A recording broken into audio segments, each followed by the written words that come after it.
Hello, everyone, and welcome. Thanks so much for being here. This is FCI Live 2025. This is Food Co-op Initiative's online conference gathering where we learn together once a year from all sorts of experts and peers about all sorts of aspects of organizing a startup food co-op.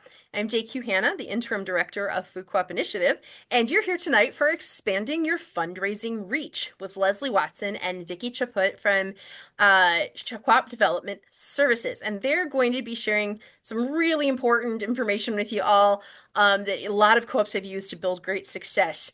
As we know, we're going into an era where more and more co-ops are needing to fundraise and raise money in unconventional ways compared to historically how we funded startup food co-ops. And they're going to be talking to you about a really important aspect of that.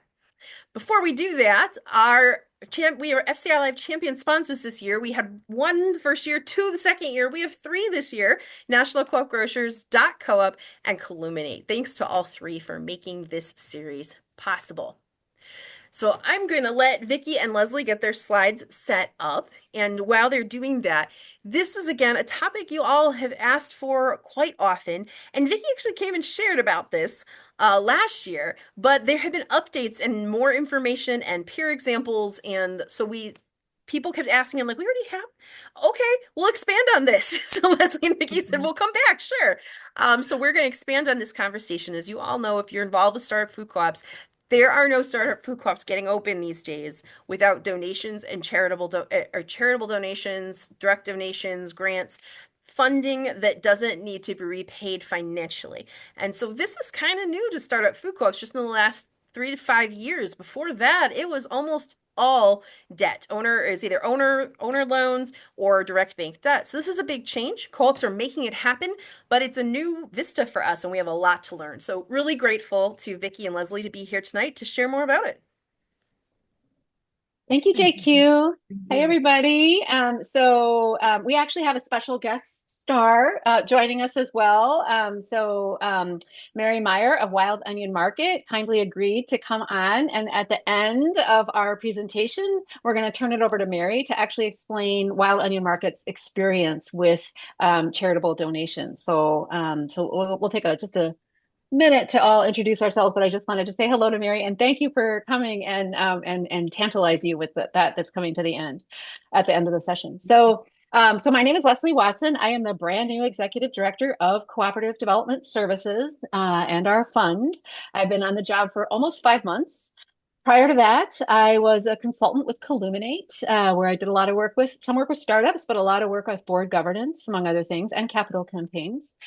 And prior to that, I actually was on the board of the Eastside Food Co-op before it opened. So I too have my own startup story. It is a little bit old these days. Eastside opened in 2003, but I remember it well. And I'm really, really always happy to hang out with startups. And, that is just one of many reasons. So very happy to be here tonight.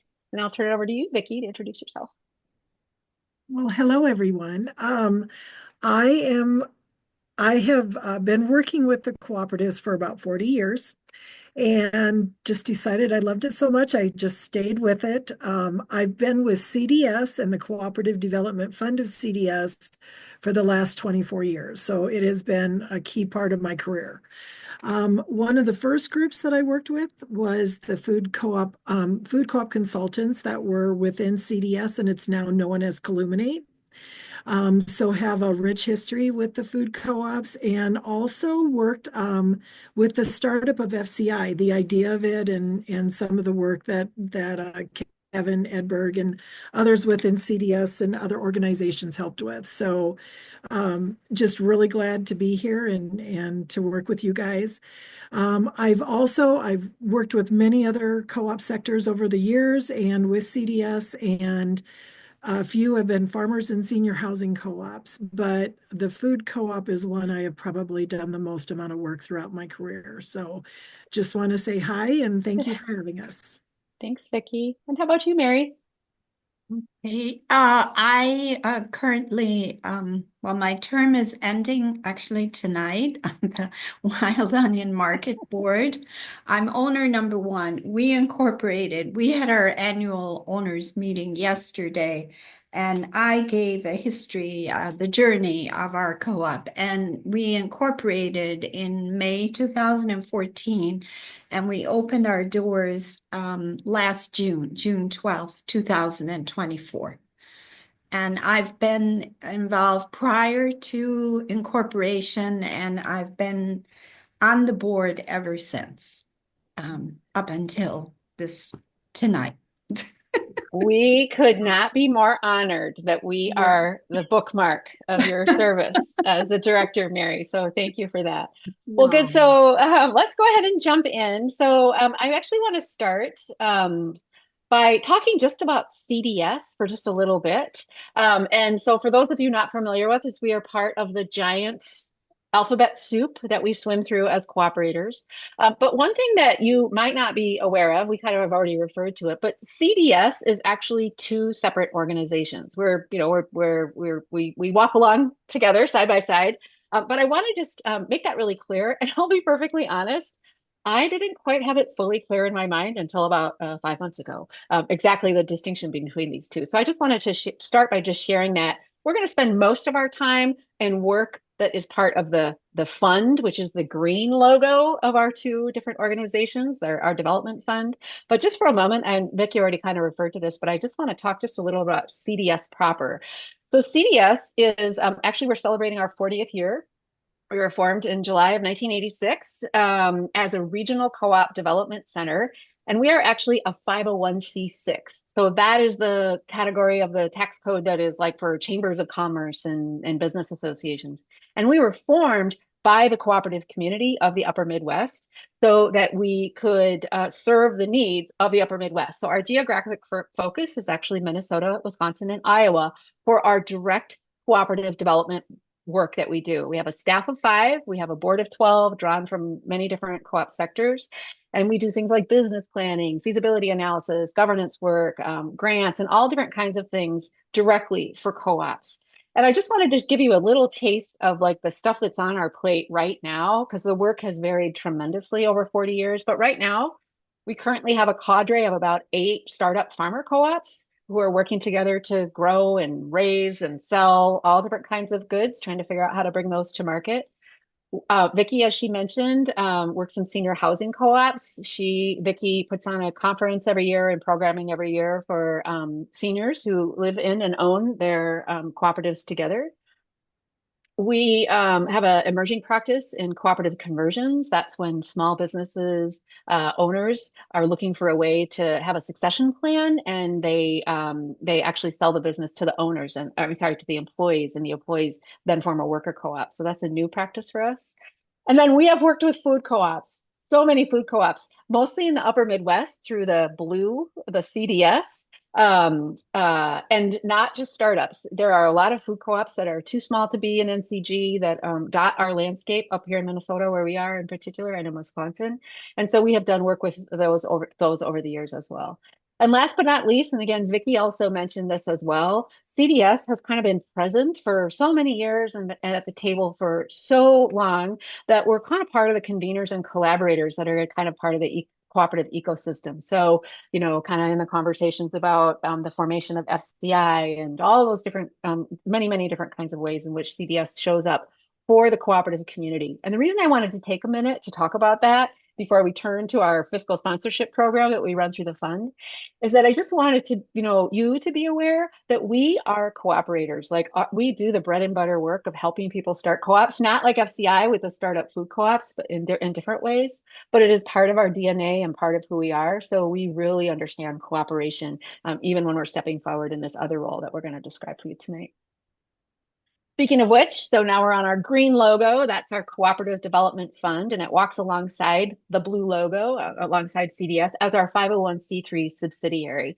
And that means it has that all-important IRS determination letter that says we have a charitable purpose to support the development of cooperative enterprises. And like put a little pin in that one. It is really important for you all. It's really a powerful little one-page letter that we have. We share the same staff and board as CDS. It's not distinct in that way. We have been operating our fund for almost as long as CDS. So it's maybe 37 years old, maybe Vicky, something like that, maybe 35. And we maintain very high levels of transparency and accountability, as witnessed by the fact that we bear the Candide Platinum Seal of Transparency. So it's really important for us to operate that with a lot of integrity, of course. And last but not least, the fund is the home of our nationwide fiscal sponsorship program that I know some of you on this call have been beneficiaries of that. And that's what we're going to talk a little bit about tonight. And the reason why that fiscal sponsorship program is so important is because, as JQ kind of started off by saying, there are pools of capital that co-ops need and that need to draw upon to get their projects off the ground that go beyond some of our traditional sources of cooperative capital. So just to really run it down quick, you all live this on your pro forma every day, so I won't spend too much time on it.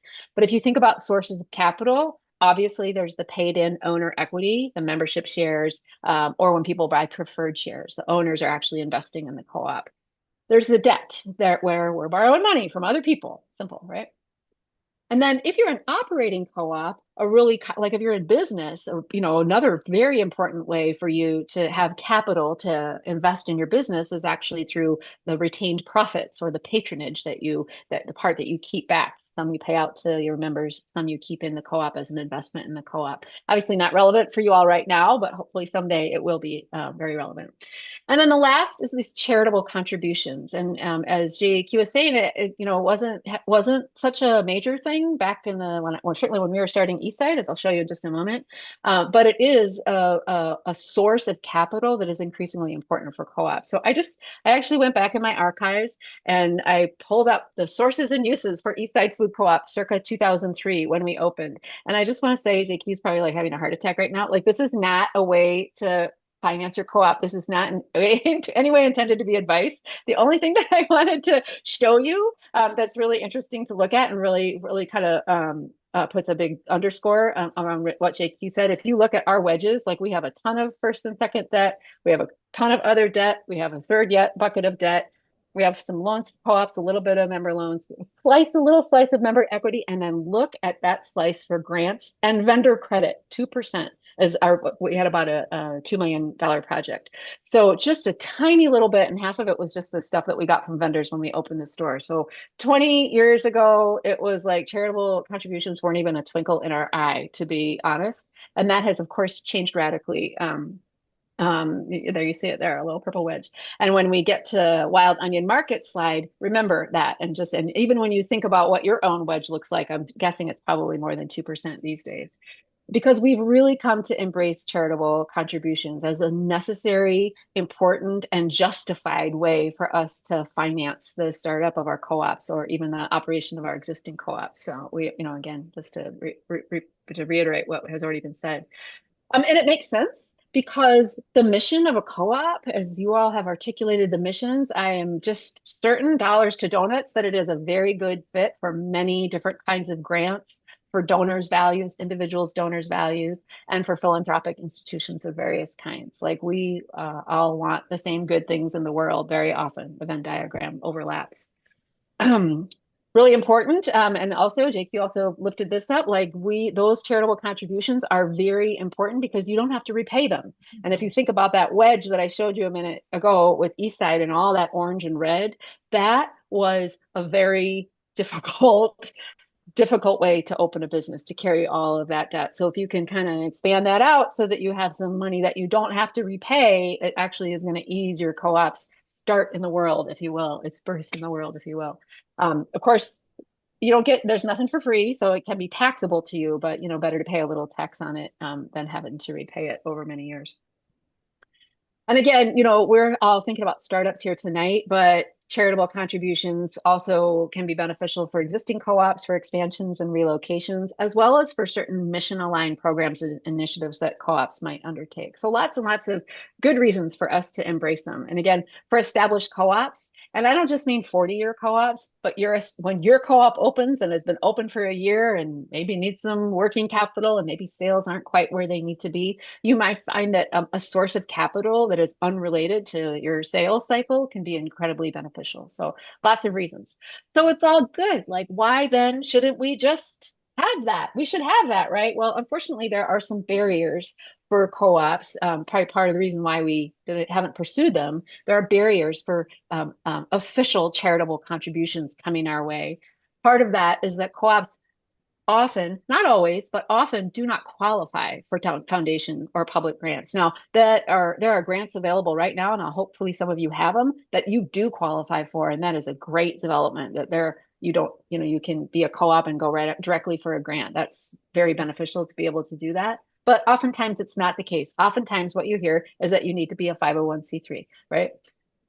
And the other thing is that co-ops, might be able to take donations and should, sometimes they do. People are willing to donate to the co-op, but the co-op can't offer a tax deduction to donors. And so if that's important to your donor, they might give less or they might not give at all. So, having the capacity to do that can limit sometimes the amount of charitable capital that you can attract. And that's true for not-for-profit co-ops as well, because it's a rare food co-op that is that 501c3 that can offer that charitable deduction. Even CDS, our blue one, we can't offer that because we're a 501c6. We're a nonprofit, but we're not a C3. Our fund is the entity that's a C3. And then last, something that doesn't get lifted up as much, but that is true, is that solicitation of charitable contributions, like the kind where you get a tax deduction and everything else, is actually a regulated activity in many states. And in fact, over 40 states require that you register if you're going to solicit charitable donations. Now, this doesn't include things like a GoFundMe, because if you're raising money through a GoFundMe, you're not offering anybody a tax deduction or anything like that. But if you're going to try to raise and attract fund that has that particular quality of a charitable deduction, many states, in large part because of the amount of fraud that goes on, do require that you register. So just, again, a handful of the barriers. And so how do we get through those barriers? Well, there's a couple different ways. And the one that we want to talk to you about tonight is fiscal sponsorship. So fiscal sponsorship is a state of being, if you will, or an activity or a practice where a nonprofit organization that has that all-important 501c3 designation offers its legal and tax-exempt status to a group or a project that is engaging in activities that are aligned with its charitable mission. So essentially, in a simpler way of saying, is that the 501c3 offers to be an umbrella for the mission aligned activity or project or whatever it may look like. What it looks like is the fiscal sponsor will receive donations or grants directly and then distributes them to the sponsee or the entity that it's serving as a sponsor for, in a way that is consistent with donor intent. So that's really important when you act as a fiscal sponsor. Actually, anytime you get a donation, if there's some sort of strings attached to it, some intention of the donor, you honor that. And in the fiscal sponsor relationship, the donor says, I want this to be for the benefit of XYZ co-op, for instance, in our case. It's really important for the fiscal sponsor to be sure, absolutely sure, that the activities are consistent with the charitable purpose. And this might be why sometimes, if you've maybe explored this and kind of found there's an uncomfortable fit, maybe some nonprofit in your town has, you approach them about being a fiscal sponsor, and it might that they say like, this co-op thing, you're not enough. I don't know. It just isn't like a perfect fit. Sometimes it is a perfect fit, but sometimes it's not. And that's because the fiscal sponsor is very intentional about preserving their status. And so they want to be sure that it's done correctly. So typically the fiscal sponsor receives a fee. And this whole arrangement of fiscal sponsorship is simpler than starting your own nonprofit. It has its own complexity, but it's one of the benefits of it. To find a fiscal sponsor, as I said, you might look to local nonprofits or community foundations that have some alignment with what you're doing, because that mission alignment is really critical. Some of them even offer grant writing services, which can be super helpful. Again, expect to pay a fee because it's any nonprofit is trying to fund their own staff and their own time, so they often don't have grants to cover work for you. This is like a kind of a fee for service situation. And it's really, really important when you step into an arrangement like that. If you have someone local, we just really encourage you to get it in writing. So because it's about money. So when it's about money, it's always good advice anytime it's about money. So we at the Cooperative Development Fund do offer fiscal sponsorship, and that's what we want to kind of describe that program to you, and then we'll turn it over to Mary to let her tell you how Wild Onion Market approached this and how they worked with us on their charitable contributions. So our program is really beneficial to co-ops because of that charitable purpose. I told you to put a pin in that one. If we have a mission to support the development and growth of cooperative enterprises, then we have a lot of ability to say that many kinds of uses are aligned with our charitable purpose. So for you, that a startup food co-op, that means things like feasibility and planning and staffing and inventory and construction and equipment, like many, not all, but many, I would say the majority of the things that you are concerned about funding for your startup are things that we can actually say are qualified as being in aligned with our charitable purpose. We have gone to the effort to register nationwide. So we are registered in all 40 plus states that require registration. So we can, solicit on your behalf, if you will, or, you can solicit a donation to us for your benefit with confidence that it's fully legal to do so. We our blue entity, our CDS, we are grant funded. We, have federal grants and state grants and local grants. So we kind of have that experience for our own operation, but we have increasing experience as well working with our fiscal sponsees with the grants that they receive. So we have a lot of experience with different kinds of grants. And we accept donations of all kinds, old-fashioned checks. We have a giving platform where folks can donate to a co-op to us for the benefit of a co-op through Give Minnesota platform. And then it gets even more exotic. We have people donating appreciated stock, and then talk about alphabet soup. And I'll describe this in just a moment. DAFs and RMCs and all kinds of things, different ways that people who have the resources, not everybody does, but people who have these kinds of resources appreciate being able to support you through this mechanism. So we kind of have that available to anybody who's working with us. So let me just describe that, because I'll be honest, like I kind of was vaguely aware of what a DAF was, and I know now, and Vicky has taught me. But so a donor advised fund, that's where folks actually make a charitable contribution into a fund. They take that immediate tax deduction, and then they hold the fund and they make the grant at their leisure. So they kind of have almost like their own little mini foundation, if you will. But what it is tax management for people who need that to manage their financial situation. And then they can just sit there latent until they find something that they're inspired to donate to. So if you have the ability to accept those kinds of donations, it's not like the first thing out of the gate, but it's really beneficial to be able to do that. Another way in which we work with folks and work with different kinds of donations is through required minimum distributions and qualified charitable deductions. I warned you about the alphabet soup. So for folks who have IRAs, for instance, if they're 73 or over, they're actually required to take a minimum annual amount out of their IRA. And sometimes they don't actually need it, but they have to pay taxes on it when they do. So some folks, a handful of folks, some percentage of folks, actually look for the opportunity to make a charitable donation with that required minimum distribution, because that allows them to avoid taxation. So that is the kind of exotic thing, who knew, that can sometimes benefit food co-ops if you have someone in your community who has those kinds of resources and are willing to support you. Just got to have a mechanism for it to get routed to you. And then the other thing I mentioned, we do use an online giving platform, and so PayPal and Venmo and bank transfers and the whole nine are possible through that platform. Like with any platform, it's a third-party service. There's additional fees, but it is very handy to have it at the ready if it's something that you think that you might need, something that we offer through our program. All right, so just a few more things about it, and I want to just describe for you like how it actually works, and then we'll turn it over to Mary. So just to say, we have been growing this program over the last few years, and we've actually accepted and distributed to our fiscal sponsees $5 million since program inception and growing every day, $1.5 million just last year.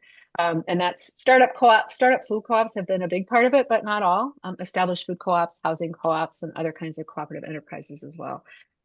Very recently, we just we're kind of in the tail end of concluding. And if you were in the grant session last week, you would have heard about this. Prairie Food Co-op received a $750,000 HUD grant, and we served as the are serving as the fiscal sponsor for that. That was a complex one. That was a big one for us, and so that definitely deepened our experience. But and it isn't always funding for the nuts and bolts of the food co-op. It's not always the produce rack. Sometimes, as I had mentioned earlier, you can raise funds for a program. So the Fredericksburg Food Co-op, for instance, raised $25,000 through us as their fiscal sponsor for their Food for All program. And Wild Onion Market, I keep teasing it, Mary, so they're going to be really waiting to hear from you. But we'll hear about Wild Onion Market's experience in just a second.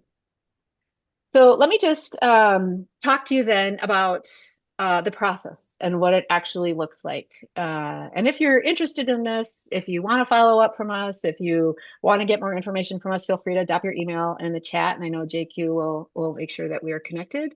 But just to describe kind of what it looks like, I would say like pulling all the way back from all the enticing bells and whistles, it's actually really good to sit with your strategy. Like, does this make sense? How are we thinking about this? Do we have the energy, or do we understand what it will take for us to forge relationships with donors on top of the work of cultivating the genuine membership and member equity? I think the answer is almost a necessary yes these days, but maybe not. Anyway, I just would say, like, you think about what are we about here, and do we want to explore this? And if the answer to that is yes, then you should do your research, of course. We have an FAQ for our program. As I mentioned, there may be local entities that could offer this as an option for you, but to kind of learn what it would take and what it would cost to have this kind of relationship with a fiscal sponsor. In our situation, what you would do after you reviewed is you would have an intake call with the lovely Vicky. And I'm actually going to turn it over to Vicky for a minute to describe the intake calls. Vicky, will you tell us a little bit about what that looks like, please? Yes. So, hello, everyone.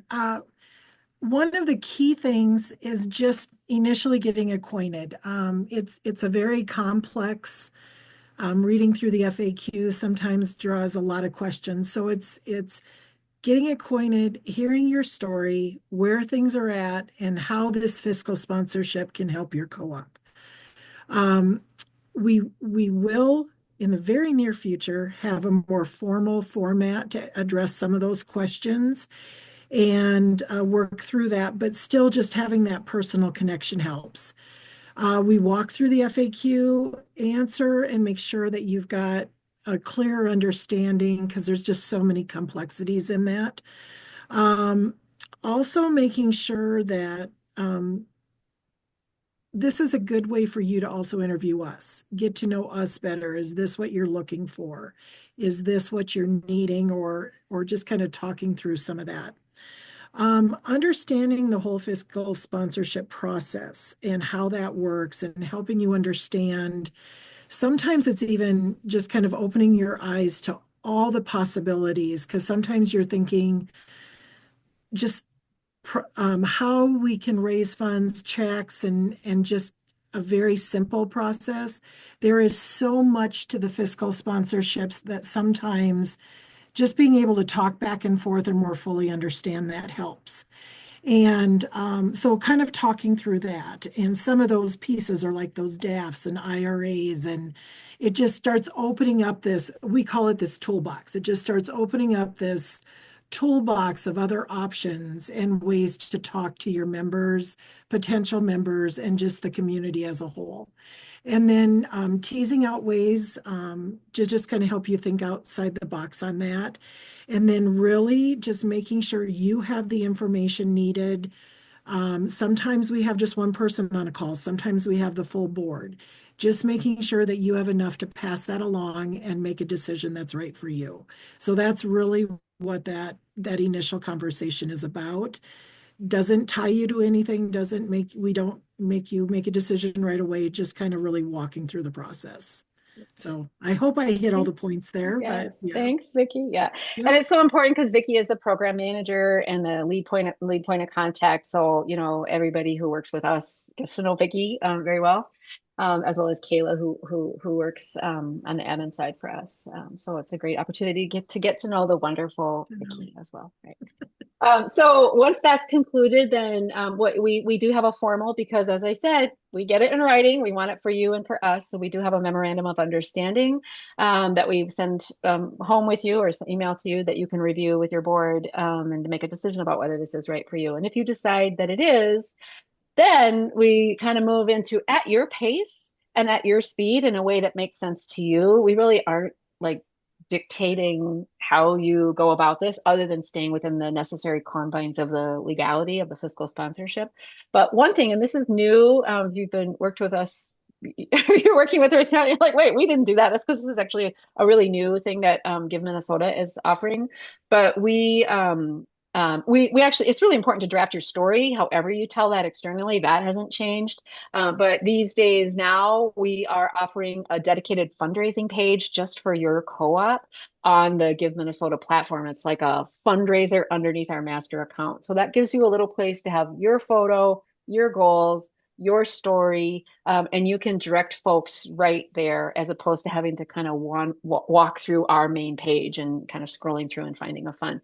So that is something that you want to do and be intentional about. And some people do it more publicly, or thinking more publicly, like we're going to actually use this to really do outreach.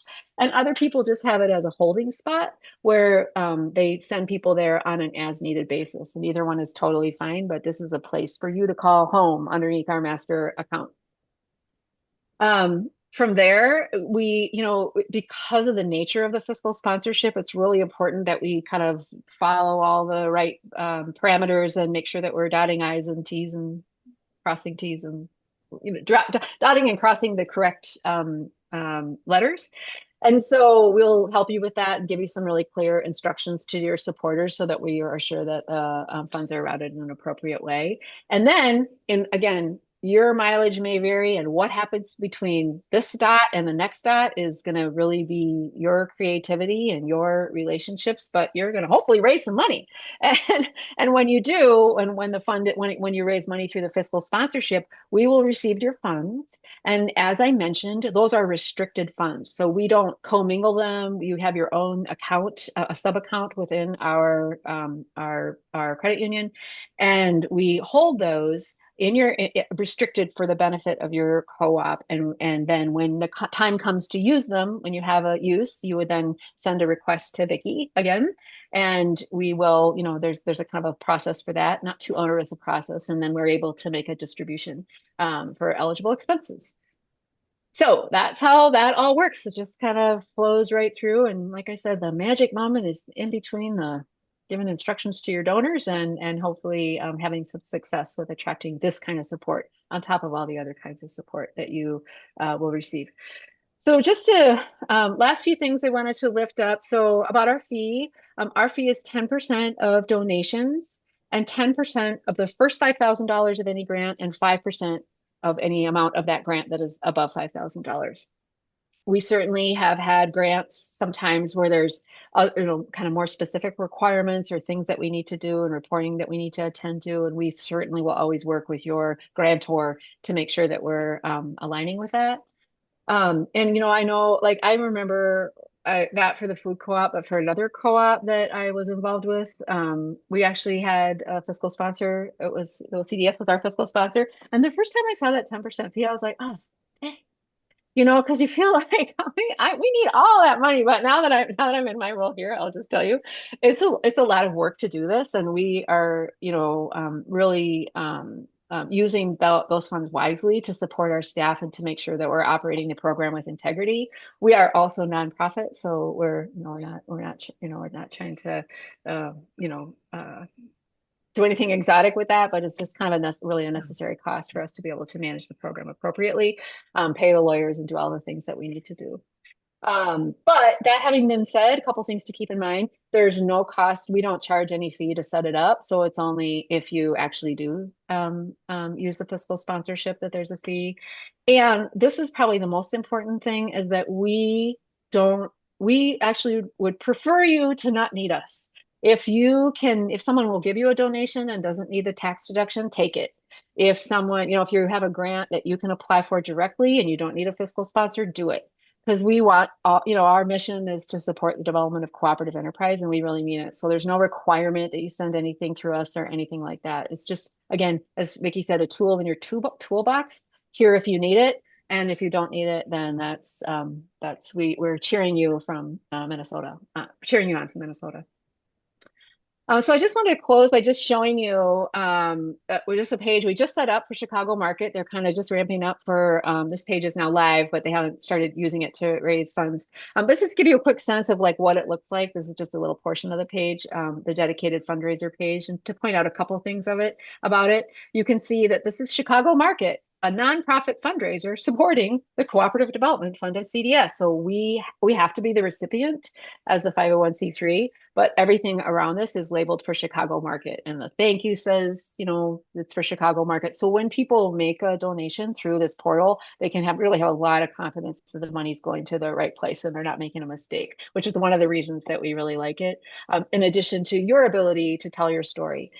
Some co-ops, as I said, use this page and use this tool quietly in the background if they need it and they don't lead with it. And again, that's perfectly fine. Others might put more work and effort into, kind of having a more robust presence and actually use this link and share it with people. And again, that's your strategy and your call, how you want to handle it. We just will manage it on the back end to make sure it's in place. So with that, I actually, that's all just kind of all we have for now. We are very happy to take questions at the end, but I actually want to turn it over to you now, Mary, if that's all right, to talk a little bit about your experience. Yeah. With Wild Onion Market. Yeah. Right. Thank you, Leslie. The Wild Onion Market is, I see there's someone from the Austin Co-op here on the west side. We are on the northeast side of Chicago. We're the last neighborhood before you reach Evanston, Illinois. And we signed our lease, as Leslie put here, we incorporated in May 2014 as the Rogers Park Food Co-op, which was a placeholder name. We rebranded later as Wild Onion Market just so that we weren't so identified with our own community in the name, because I was always answering questions. Well, if I'm from this neighborhood, it's not for me. If I'm from, Evanston, no, you're just for Rogers Park. So it was a very smart move on our part to rebrand actually in the year of 2020. So as we found our space, we started looking for our space in 2020, which was, of course, the year that the pandemic started. And luckily, we found this space and signed our lease in January of 2022. And as we all know, once we sign a lease, in the words of Bill Gessner, who's no longer with us, but I remember it, there's no turning back. So the idea is we had, our feasibility study on this space. We had a market study. We had the financial feasibility study. And we knew how much money we needed to raise from our community. And we also set a goal in grants.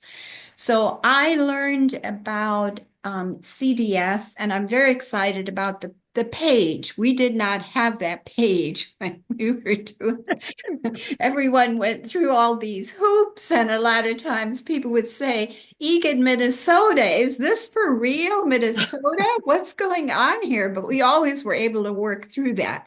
But anyhow, it's very exciting to have a page, and we're going to use it for the film we're going to show on Earth Day, called The Jungle, because it's donation only. So yes, I learned about CDS at the startup conference. I went to Kevin Edberg's presentation. And since I was the board member that was going to be leading up the capital campaign, I was very behind the idea of also using tax-deductible donations as part of our fundraising. So we did offer to our owners owner loans. That was a minimum of $5,000. Preferred shares, $2,000. And then, of course, donations is minimum. There's no minimum, there's no maximum. So that's tricky. You know, we started out with 20 callers that were trained using HubSpot. Record keeping is extremely important with all aspects of the fundraising, however you're doing it, whether it's with CDS or your owner loans or your preferred shares. And so we used HubSpot as the system where the callers that were trained on how to call, send out letters. We had a special one that had all the information about CDS because we had but you can see here where all the money came in, and then I'll back it up a little bit here. So we had our member loans and shares. We had a very good response to our preferred shares, which were a minimum of $5,000, $2,000. And we lowered that to $1,000 at the end. And previously we had offered people who had already bought $2,000 that they could up it by another $1,000, because we started our planning, our campaigns and training and recruiting and all of that, and putting all the legal documents in place for the owner loan, the memorandum of understanding, and the preferred shares, as well as getting a signed contract from CDS as well. That had to be in place before we could start really launch the campaign. So all of that background work took several months because, like all of you, I'm sure we were all volunteer and working with the best information available. I have to say that I use the capital campaign planning workbook that's on the FCI website as like a Bible, and the timing and everything. It was a tremendous help to me as someone who is planning out the campaign for our board. So we first went to our board member. So we launched the campaign in the fall of 2022. We signed our lease in January of 2022 and launched our campaign in the fall of 2022. We had some issues that we ran into there with staffing. We had hired someone as a coordinator of the campaign, along with Katie Novak of Novak Consulting, to train the callers and help with communication. The campaign coordinator did not work out. So then I stepped into that role because we had all the callers were ready, everything was ready, all that groundwork, and it just didn't seem right to not to move forward at that point with the campaign. So we train the callers. It's tricky because anyone can make a donation of any amount, and we all know it can be $20, $25, but we want really higher amounts. So the callers were trained to position, like we would start, or if you were sending out information, you would send it out first on the owner loans and preferred shares. And then if none of that would work, then you would use the donation as a backup. And then there are some people, you don't start out with donation because probably you would get $25. Just strategically, people will go for something easy. That's just the way life is. But once they understand kind of the whole, we presented this information about what the money was needed for. We had a complete breakdown on what the rent was, all of the expenses involved with getting the store open, and we would share that with people in the phone conversations.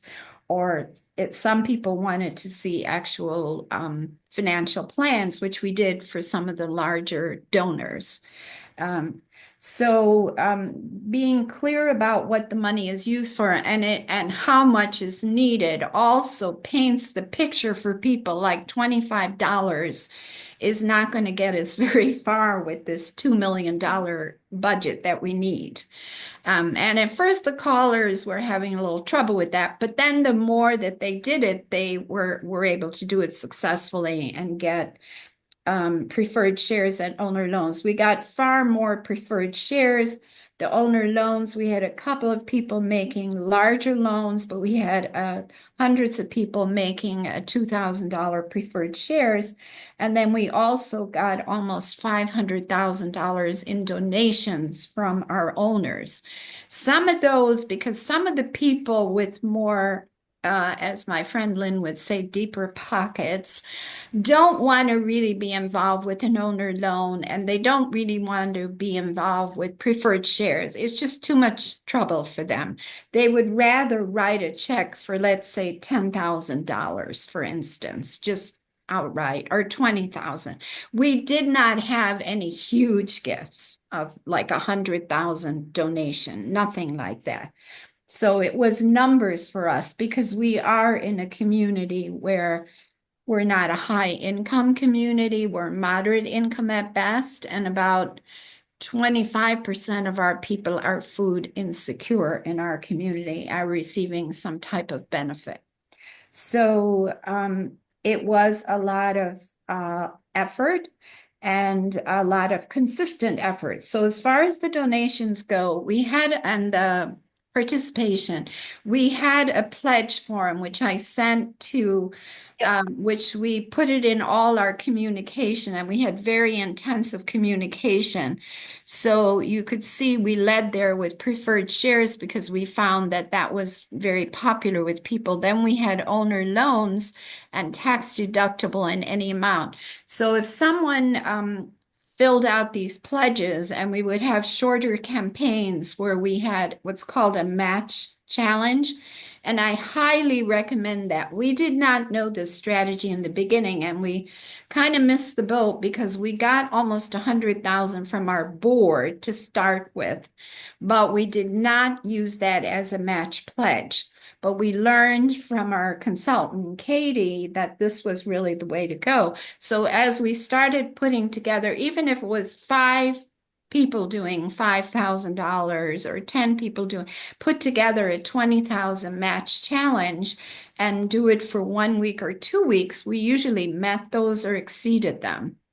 I recommend that strategy highly for anyone. And you can do many of them because we were fundraising from the fall because we did not meet our goal out the first time. We didn't meet it out the second time.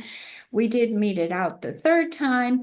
And then we found out because of pandemic and costs going up and the length of time it took for us to get the build out done, get our grant money in, which I will talk about that a little bit. The costs had gone up considerably, and we had a contract with NCG. We also had a bank loan, and they said to us, you know what, you need more working capital. You need to go out to your owners and raise another almost $400,000. Or NCG said, we're not going forward with you. We had a store that was all ready. Everything was done.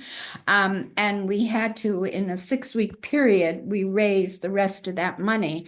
So then we were able in April to hire our staff, get the store stocked, and open on June 12th. So let's see what else. One of the things that I did, I managed the whole campaign, but I paid a lot of attention to donations because once someone made a pledge for a donation, I would immediately send them an email that we had put together in HubSpot, and I would put in the amount of their pledge, what they pledged. If it was $200, $100, $250, because they could mail the check to us at Wild Onion, or they could go online and do it. And so the checks would come to our P.O. box, and then I would copy those checks enter them in HubSpot, mail them to Vicky, and then check with Vicky, did you receive the checks? Particularly if they were doing it online, so I would send them, how to do it online, what the steps were, and then sometimes they would tell me we did it. A lot of times they wouldn't. So I would then wait until I heard from Vicky. So when we were in these campaigns for 1 week or 10 days, and we were trying to match $25,000, I would be talking to Vicky every morning because we were posting on Facebook where we were in the campaign. Creating that sense of urgency is really critical with fundraising. I worked in sales, so I understand this dynamic. Getting the money in is the key part here, Yeah. and tracking it.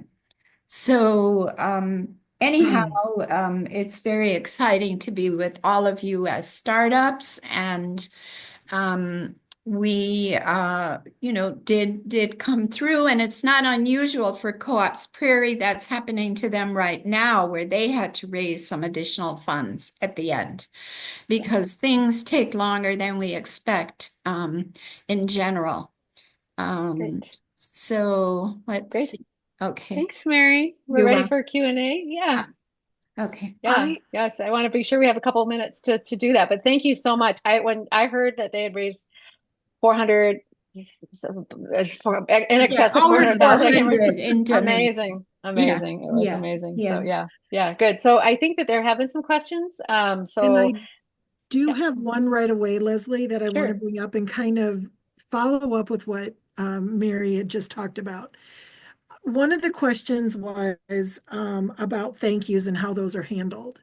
And what I want to note here is we do a thank you for any donation that is $250 and over.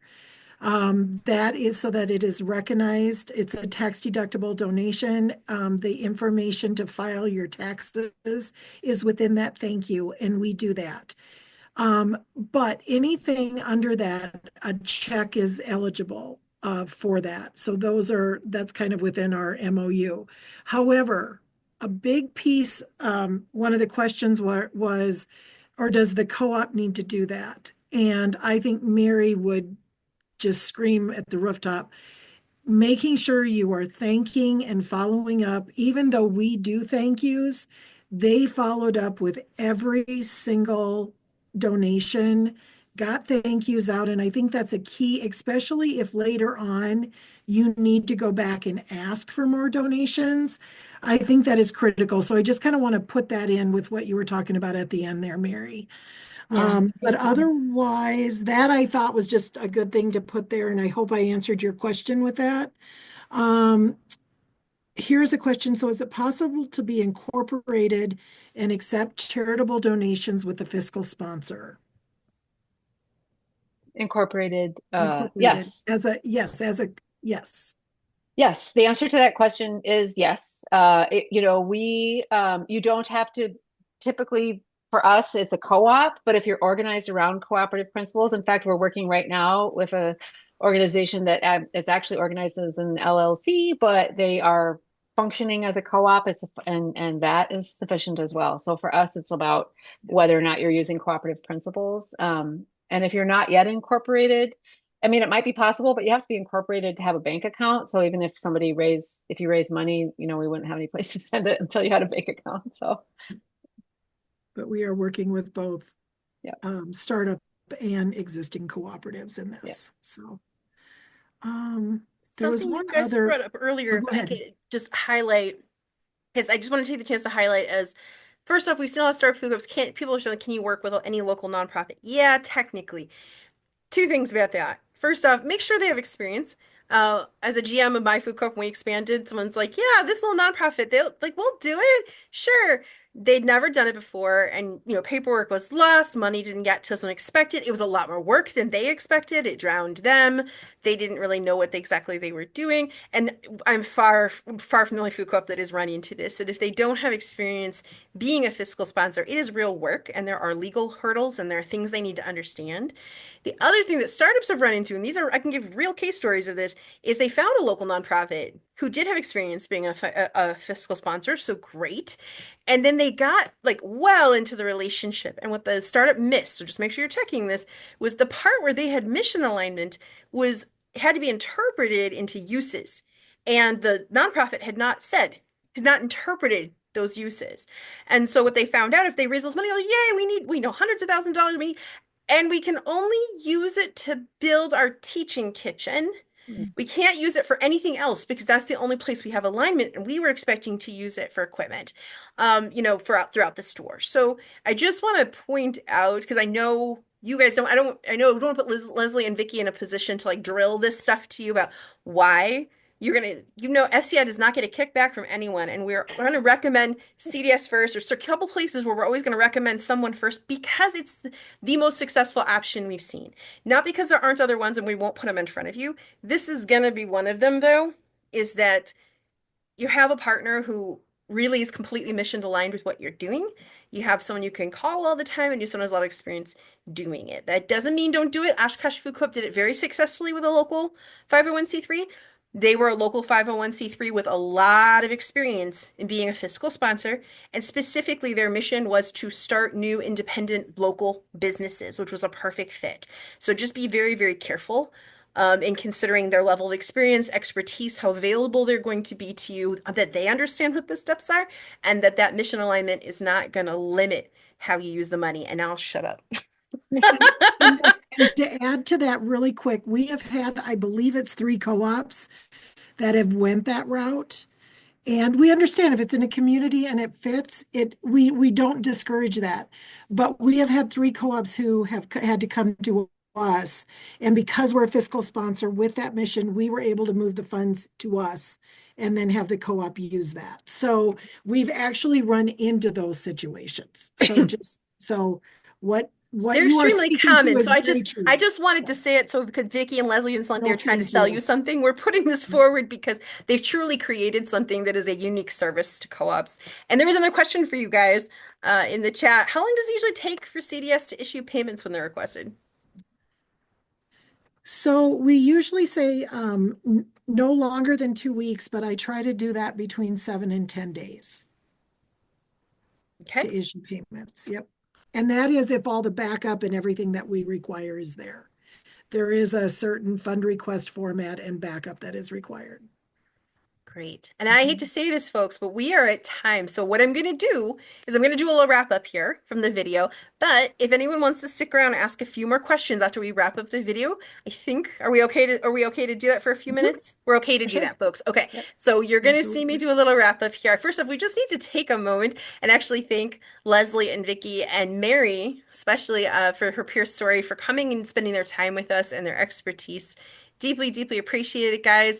And you did just receive an email from us with a 2-minute survey about this session. Filling those out gives us the data and information we need to show that this FCI Live is really valuable to start food co-ops so we can continue to keep the series free. So if you can fill that out, it would make a big difference to us. It's completely anonymous, and we'll also share that feedback with Leslie and Vicky, which they'll find useful as well. So it's a way to thank all of us involved for making this series possible. We'd really appreciate it if you'd fill it out.